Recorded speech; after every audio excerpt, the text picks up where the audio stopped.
La Diócesis de Pasto presenta Encuentro con la Palabra.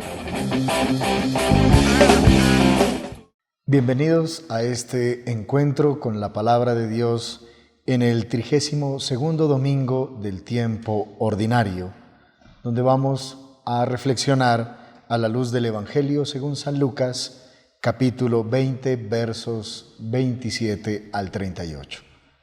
En 3 momentos viviremos esta experiencia: la lectura del texto bíblico, una reflexión bíblico-teológica y una aplicación pastoral para nuestra vida.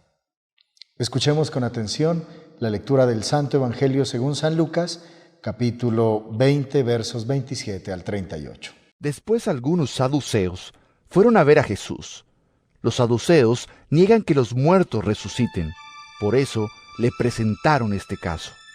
Maestro, Moisés nos dejó escrito que si un hombre casado muere sin haber tenido hijos con su mujer, el hermano del difunto deberá tomar por esposa a la viuda para darle hijos al hermano que murió.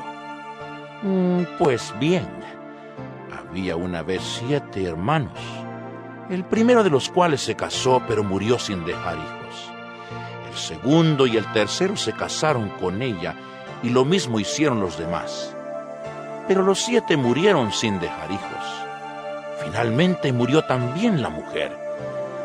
Pues bien, en la resurrección, ¿de cuál de ellos será esposa esta mujer si los 7 estuvieron casados con ella?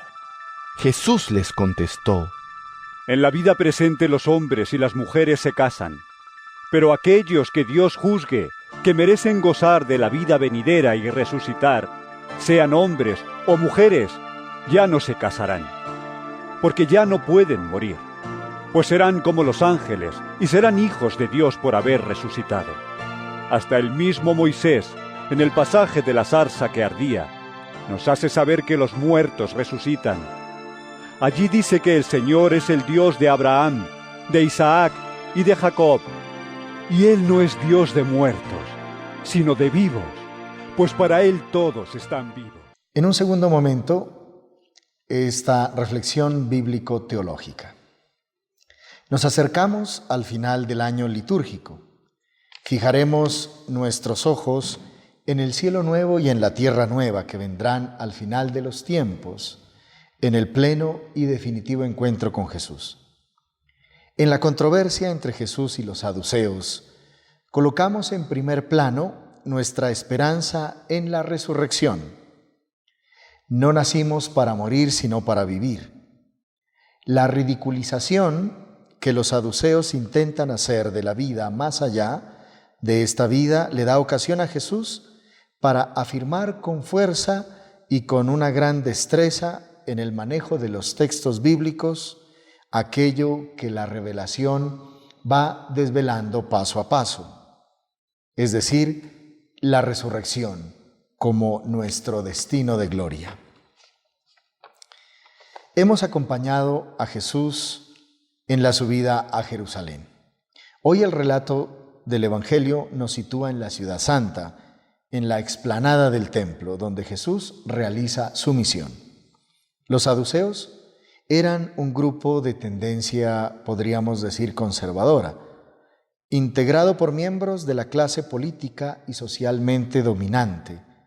A ellos también pertenecían, entre otros, el alto clero de Jerusalén, que basaba su doctrina exclusivamente en los libros del Pentateuco, los 5 primeros libros de la Biblia, los cuales leían e interpretaban al pie de la letra y rechazaban la tradición oral predicada por los fariseos.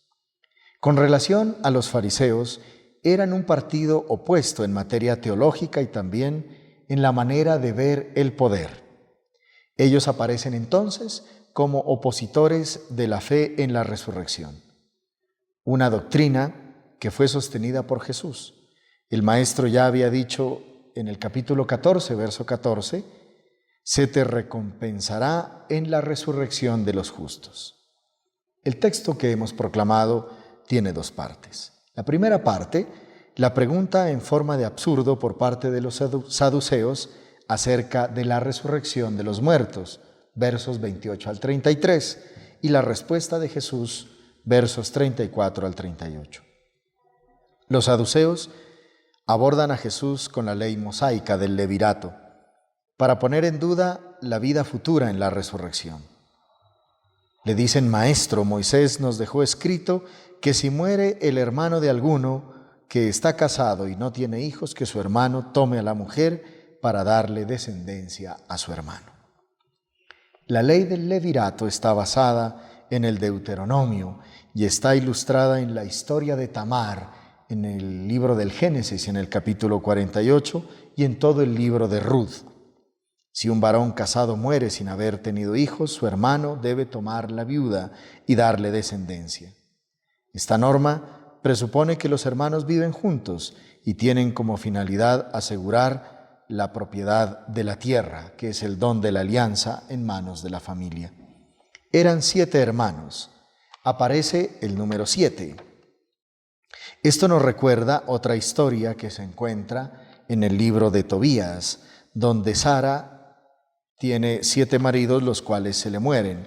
Claro, allí no dice que eran hermanos. Y donde Tobías ejerce la ley del levirato. El fracaso que nos narra el Evangelio es doble.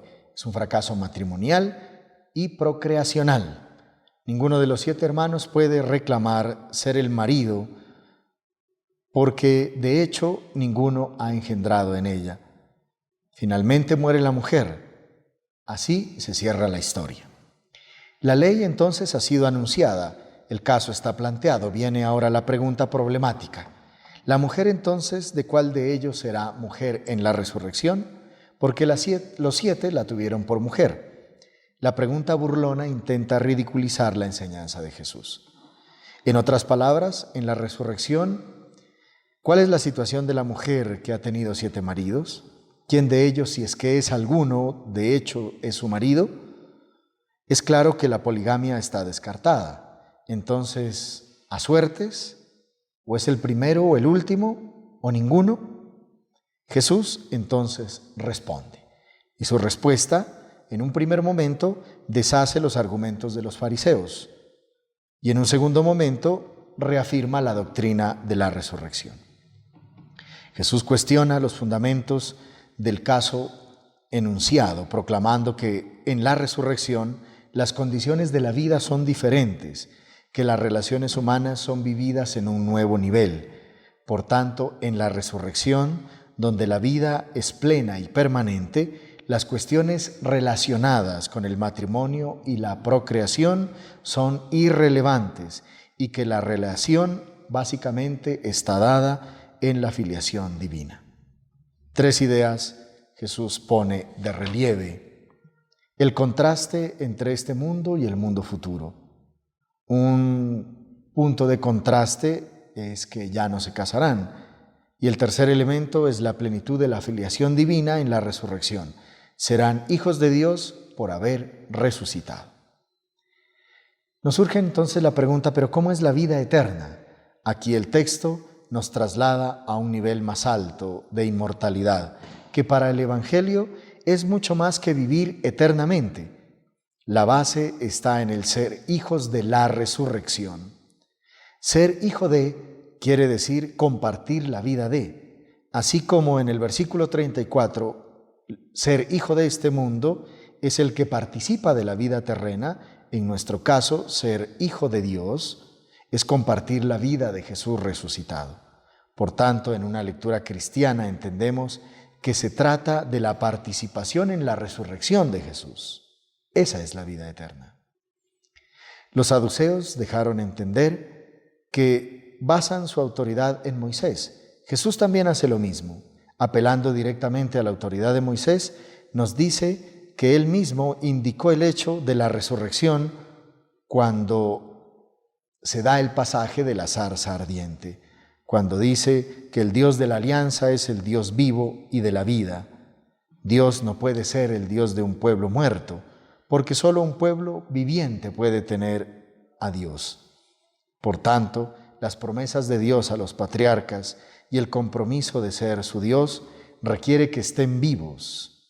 En fin, esta es la vida eterna que se alcanza por la vía de la resurrección. En un tercer momento, dos ideas que nos pueden ayudar a vivir mejor este Evangelio durante este domingo y esta semana. Entendemos que el mismo Dios liberó a los patriarcas de los peligros de la muerte durante su vida.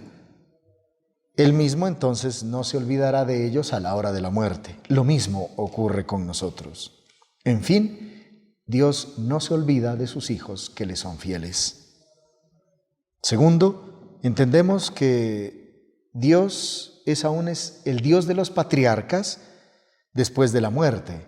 Por tanto, ellos deben estar vivos de alguna manera y están esperando la resurrección.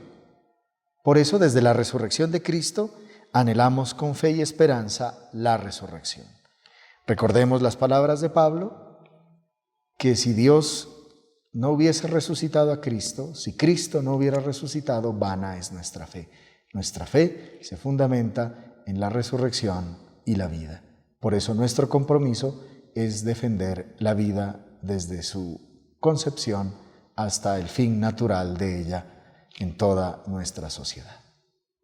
Reciban la bendición del Dios de la vida en el nombre del Padre, del Hijo y del Espíritu Santo. Amén.